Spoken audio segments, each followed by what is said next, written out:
Hi guys, welcome back to my channel.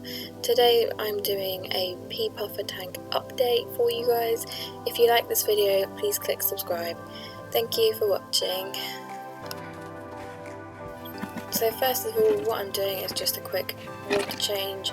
I'm just cleaning out my tank basically. I'm siphoning up all of the debris from leftover bloodworms and the food, and I'm just cleaning the tank as a general day-to-day maintenance routine.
So I bought this little cup off of Amazon. It's held on by a little suction cup and it's got little holes in the bottom, so you can put your bloodworm in and they slowly fall through the gaps, just so that my bloodworm doesn't all just fall to the bottom and just clump. My PEA puffers don't seem to eat off of the floor and they don't like eating the bloodworm when it's on the floor, so this really helps me to get food into them without having to feed them 4, 5, 6 times a day, or having to spend ages trying to hold tweezers in the water for them to eat from.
are still doing really well. There's 4 of them in this tank. They're super confident, they are out continuously throughout the day whether the light is on or off, which I know sometimes people have said that coolie loaches hide all the day, and they are a nocturnal creature, so that could be why. I do have the floating plants. I have salvinia and a little bit of duckweed on the top of my water, so that does decrease the light and give shadows and a bit of shade here and there. So I think that just makes them feel a bit more confident, and that's why they're so active. But they are constantly out, they're scavenging and rummaging around, they sift through the sand. They're a great addition to this tank, and I absolutely love watching them. They're beautiful creatures.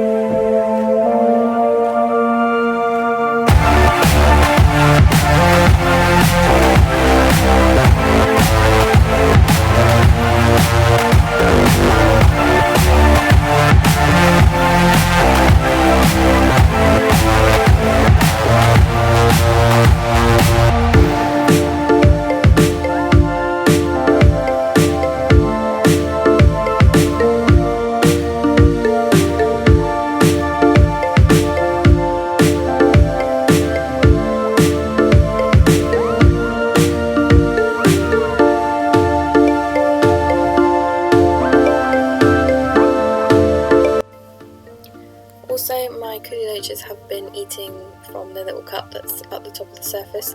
They swim right up there as they can smell where the bloodworms are, so they can get their barbs and their little whiskers in the little gaps in the cup, and they can suck the bloodworms out. And they also have eaten from my tweezers when I've hand fed the PEA puffers.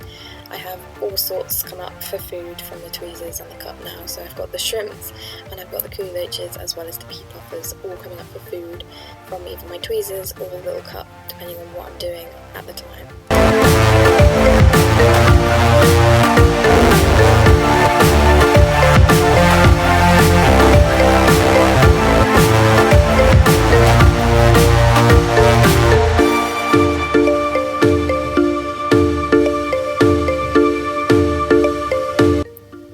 Like I said earlier, my coolie loaches do feed from the tweezers, and this time I managed to get it on camera.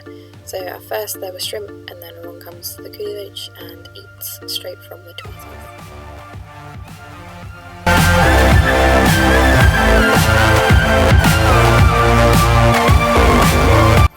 I also have a bunch of Neocardinia shrimp in here. Some are cherries, some are just different colours. They're a bit of a mismatch as they were gifted to me by a friend as they were going to be culled off anyway, as they weren't quite good enough for his breeding line. And if you look closely, they have just started to breed, so you can see the little eggs there. They're being fanned by the mother. She keeps them fanned and rotated so that they don't grow fungus until they're ready to hatch, and then they just shoot out the eggs, and they're tiny little shrimp. Most of the baby shrimp will probably be eaten by the PEA puffers, which sounds a bit cruel, but that also provides stimulation for my PEA puffers, and it's a free meal at the end of the day. So I'm not too worried, as I'm not specifically breeding these guys, but it is a great thing to see, and it means that my tank is running quite well. If they're comfortable to breed, then everything's okay.